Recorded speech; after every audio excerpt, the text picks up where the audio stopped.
میرے بھائیوں، شراب اتنا بڑا جرم عظیم ہے.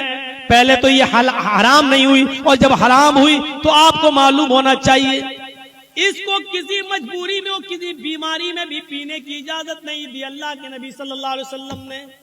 شاید آپ کو معلوم ہوگا عمر فاروق کا زمانہ تھا، امیر المومنین کا زمانہ تھا. اس میں ایک بہت بزرگ ایک صحابی تھے جنہوں نے بہت لمبی عمر پائی ہے. اس صحابی کا نام ہے قدامہ ابن مظعون. صحابی کا نام ہے قدامہ ابن مظعون. بہت بزرگ ہو گئے تھے. انہوں نے اللہ کے نبی کا زمانہ بھی پایا. پھر نبی اکرم کے انتقال کے بعد ابو بکر خلیفہ بنے، ان کے بھی زمانہ پایا. ابو بکر کے بعد عمر فاروق آئے تو عمر فاروق کا بھی زمانہ انہوں نے پایا. عمر فاروق کے دور خلافت میں یہ کافی بوڑھے ہو گئے تھے، بہت کمزور ہو چکے تھے. یہ اپنے بچوں کے سہارے اٹھتے تھے اور چلتے تھے، مسجد میں جاتے تھے. کبھی کبھی جب طبیعت ٹھیک ہوتی تھی تو لاٹھی کا سہارا لے کر مسجد میں اپنے آپ پہنچ جاتے تھے، لیکن چلتے تھے لاٹھی لے کر ہی. ایک رات میں ان کو بہت شدید درد ہوا اور اس درد نے اس بزرگ صحابی کو کی نیند حرام کر دی. کروٹ تک بدلنے میں بے چینی ہو رہی تھی، درد سے کراہ رہے تھے. لیکن سوال یہ کہ رات میں طبیب کون ملے گا، حکیم کون ملے گا؟ نہیں تھا. تو گھر میں پرانے زمانے کی ایک شراب کی بوتل رکھی ہوئی تھی. کسی نے کہا قدامہ ابن مظعون سے، گھر میں کسی فرد نے کہا کہ ایک کام کریے ابو، یہ تھوڑی سی شراب آدھی بوتل پی لیجئے، اتنی پی لیجئے کہ آپ کو نیند آ جائے.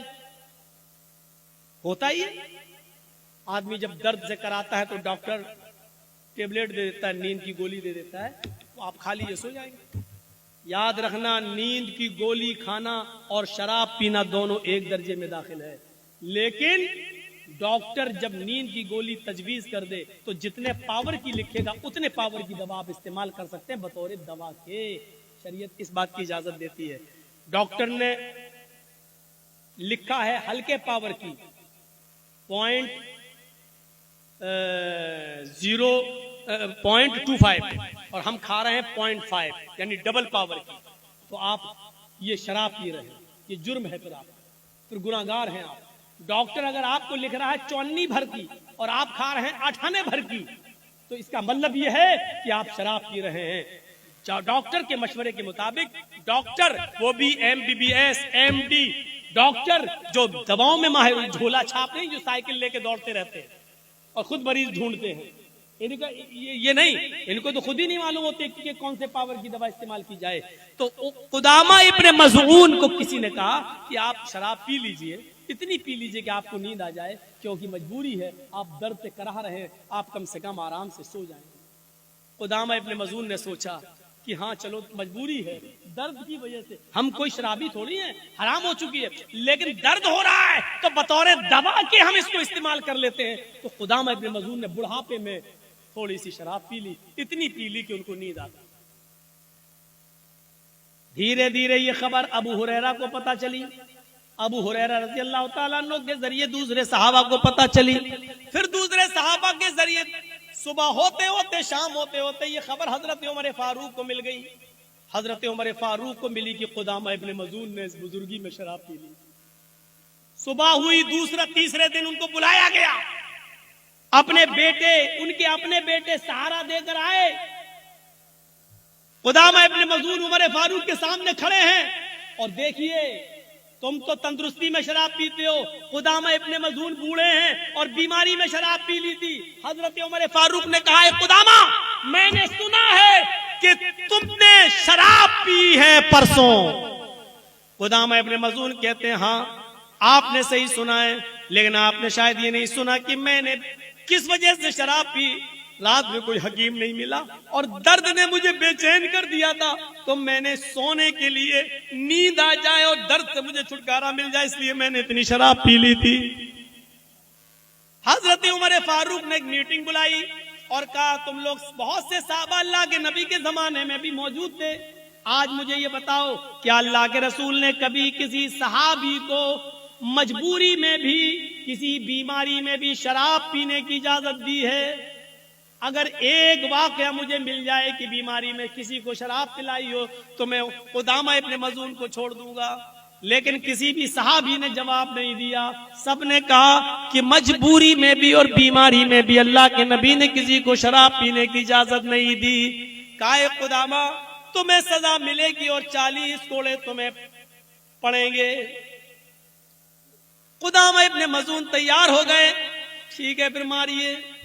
بڑھاپے میں جو آدمی خود کھڑا ہونے کے لائق نہ ہو ان کے بیٹے ان کو کھڑا کر دیتے ہیں. ابو ہریرہ اور دوسرے صحابہ کہتے ہیں امیر المومنین ایک بزرگ آدمی کو, ایک بوڑھے آدمی کو جو اپنے پیروں کے بل خود کھڑا ہونے کے لائق نہیں ہے, ایسے آدمی کو آپ سزا کیسے دے سکتے ہیں؟ ان کو معلوم نہیں تھا مجبوری میں پیے. حضرت عمر کہتے ہیں ابو ہریرہ اپنی بات اپنی پاکٹ میں رکھو یا مجھے مجبوری میں شراب پینے کی کوئی دلیل دے دو کہ اللہ کے رسول نے کبھی کسی کو بیماری میں شراب پینے کی اجازت دی ہو, اور جب تک یہ دلیل نہیں دو گے میں کسی کی بات نہیں مانوں گا. تو پھر میٹنگ ہوتی ہے اور اس میٹنگ میں یہ ہوتا ہے آئے امیر المومنین. سارے صحابہ کہتے ہیں امیر المومنین ایک بات ہے سزا ملنی چاہیے ان کو, چلو میں بھی کہتا ہوں مارو, لیکن ابھی یہ بیمار ہیں, ابھی چلنے کے لائق نہیں ہے, بستر پر بیٹھ کر نماز پڑھ رہے ہیں, دوا ان کی چل رہی ہے, ہفتہ 10 دن کی ان کو مہلت دے دو, تھوڑی سی طاقت ان کے اندر آ جائے, جب یہ اپنے سے لاٹھی لے کر چلنے لگے تب ان کو 40 کوڑے مار دینا. ابھی بیچارے چلنے کے لائق نہیں ہے, کل تو ان کو درد ہی ہو رہا تھا اور آج یہ بیچارے اپنے بچوں کے سہارے پر کھڑے ہو کر یہاں تک آئے ہیں. حضرت عمر فاروق نے کہا سوری میں تمہاری اس پیشکش کو بھی نہیں مان سکتا. مان لو میں نے ان کو 10 دن کی مہلت دے دی, 15 دن کی مہلت دے دی, ایک مجرم میرے سامنے کھڑا ہے اور میں نے ان کو 20 دن کی 10 دن کی مہلت دے دی, لیکن اس مہلت سے پہلے میں ہی انتقال کر جاؤں تو کل قیامت کے دن میں اپنے رب کو کیا جواب دوں گا؟ جب میرا رب کل مجھ سے پوچھے گا مجرم مل گیا تھا پھر تم نے سزا کیوں نہیں دی, اس کی سزا کو ملتوی کیوں کر دیا؟ یہ سزا آج ہی ملے گی. اور پھر حضرت عمر فاروق نے 2 لوگوں کے سہاروں پر حضرت قدامہ ابن مظعون کو کھڑا کر دیا اور اسی بیماری کے اندر ان کو 40 کوڑے مارے گئے.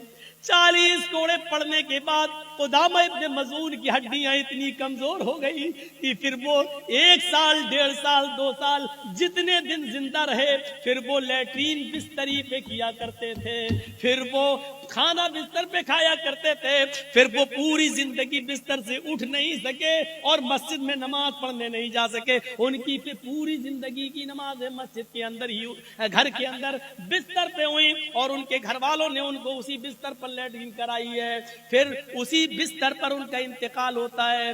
یہ سب کچھ برداشت کر لیا لیکن حضرت عمر فاروق نے ان کی سزا ملتوی نہیں کی.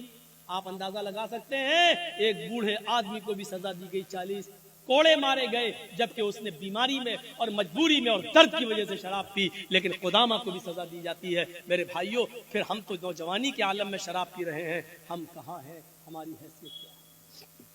3:05 ہو چکے ہیں میرے بھائیوں. کل کا میرا پروگرام حیدرآباد اور حیدرآباد سے بائی روڈ پھر جانا ہے مجھے 200 کلومیٹر کرنول, ڈسٹرکٹ کرنول میں, وہاں میرا پروگرام ہے. باگڈورا بھی مجھے جانا ہے, میری 10 بجے کی فلائٹ ہے. میرے بھائیوں اس صورت میں آپ کے پاس پہنچا ہوں, اللہ سے دعا کیجئے کہ بارے الہ ہمیں جب تک زندہ رکھ, تقوی کے ساتھ اسلام پر زندہ رکھ, اور جب ہمارا خاتمہ ہو تو ایمان پر ہمارا خاتمہ فرما. کیا ہے یہ ڈریم 11؟ دیکھیے جو چیز ہم خود نہیں جانتے ہیں یہ ہوتی کیا ہے, تو اس کے وہ کسی بھی قسم کا جوا ہو, جوا سارے کے سارے حرام ہے. اس میں پوچھنا کیا ہے؟ اگر شرط لگا کر کھیل رہے ہیں آپ, دو پارٹی بھی اگر کھیل رہی ہے, چلو 500 روپے تم دو 500 ہم دے, جو جیتے گا اس کو 1000 دے دیا جائے گا, یہ بھی جوا ہے, یہ بھی جوا ہے. یہ تو بہت بڑی چیزیں ہیں. چھوڑیے, ہم رائٹنگ کی سمجھ میں نہیں آ رہی, تو اب تھوڑا جان دیجیے, جلدی میں ہے, ہم لوگ نکلیں گے. ہم اللہ سے دعا کرتے ہیں کہ بارے الہ